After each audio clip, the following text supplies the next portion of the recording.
like me having sex. Disappointingly short. You know what I hate more than anything in the world? When my girlfriend comes home from work,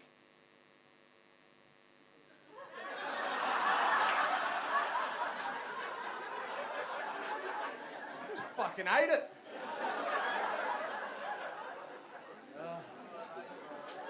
She's alright, she's alright.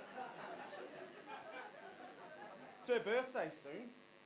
Tomorrow or the next day or something. I don't know, I'll just wait till she gets really angry at me and assume it's then. I popped into Lush today, or accidentally popped into Lush to buy her a bath bomb.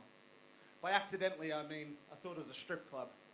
But I don't understand, girls. You get so excited about bath bombs. I just don't know where all the craziness comes from because, oh, I don't know, I suppose I haven't been able to fit in a bath since I was 3 years old. If only my arse cheeks and my feet get wet. If you can't tell already, I'm not from around here. From a small country not far from here called Australia. You might have seen our TV shows. My favourite was Border Security. We're bringing as much cocaine and heroin as you want. Just don't be a Chinese guy bringing in a banana. You're not welcome. It's mental. Every time I meet someone from here, first question they always ask, what the fuck are you doing here for? I just really like bricks. And my favourite colour's grey. And I love potholes. That's why I don't drink drive here. You end up just spilling it. Where's our council tax go towards? That's another issue for another day. Too much politics. The other thing everyone comes up to me, always says the same thing. Go, so, whereabouts in Australia are you from? I go, Melbourne. They go, oh, I've got family that live in Perth.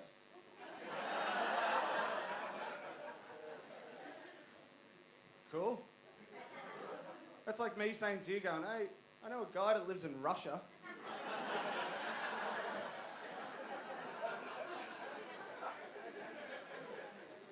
It's mental. What else? They always come up to me, see them from Australia, start going, g'day, mate. Put another shrimp on the barbie. What's your favourite colour? Blue? Could you do that to anyone else? Like, if you were Chinese? Japan? Just Australians? Racist, exactly. No, it's fun here. Love Liverpool. Best people in the world. I always say that to people when they come over to Liverpool. I go, do yourself a favour. When you're in town, ask someone for directions to a pub. Like, just say, where's the crocodile? They will piggyback you there and buy you your first pint.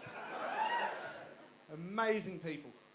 Try it out in London and walk up to someone and be like, hey, how do you get to this pub? They're like, oh, g'day, mate. You're Australian as well. Fuck off. Trying to avoid you pricks. It's all good though, I like it. Love it here in Liverpool. In all fairness, my parents are from Liverpool, so I'm not fully Aussie. Mum's from the Dingle. Right. Couple of Dinglites. And my dad's from Anfield. They always told me it was the nice parts 30 years ago. But I feel like one of those refugee kids. Come on, boy, we've come here to make a better life for you. You could be anything you want to be. And then I decided to be a comedian. Devastating. He taught me about the Scouse wit. I did enjoy it. I went back to Australia not long ago and he picked me up from the airport. Comes up to me, look at him, and I go, Dad, since when do you wear an earring? He goes, ever since your mother found it in the back seat of the car.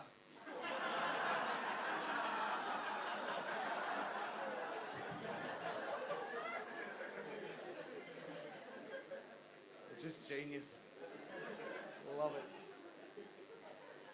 That's the other one. I remember the first time I was in a pub in Liverpool. This little old bloke comes, squeezes in past me, and gets served before I did at the bar. I went, "Hey, am I fucking invisible?" He just looked around and went, "Who said that?" Genius, I love it. It's all good. A little about myself, I used to be a model. That's right. You know, girls, when you're on your hens do, you got those penis straws.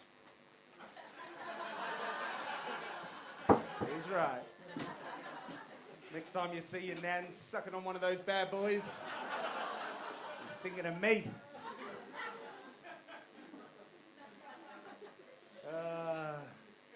Used to be a train driver in Australia. Very nice job, used to enjoy that. And from train driver in Australia, moved to Sweden to be a school teacher, and now I'm a barman in Liverpool. If I keep going like this in life, in 5 years' time I'll be a child soldier in Uganda.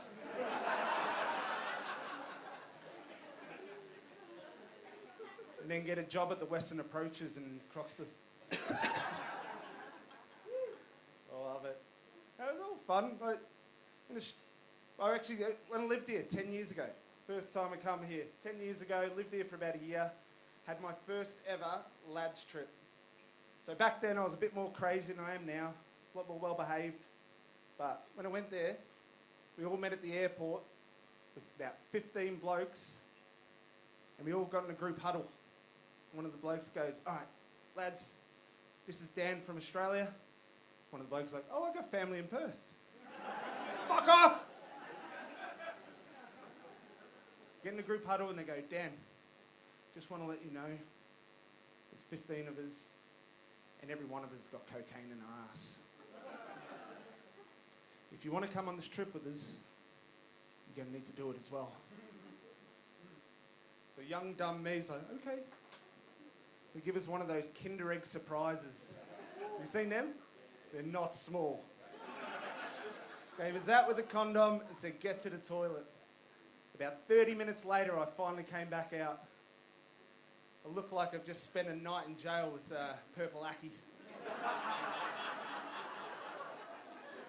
This was a long, long trip to Benidorm. Got through security, sat on the plane for 2.5 hours. We get back to the hotel room. All the boys got theirs out and they go, "Dan, you can open yours now." I opened it up. It was a fucking toy helicopter.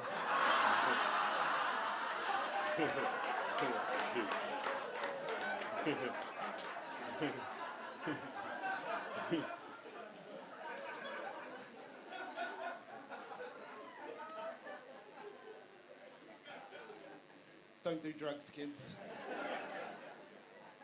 So anyway, I worked as a school teacher in Sweden.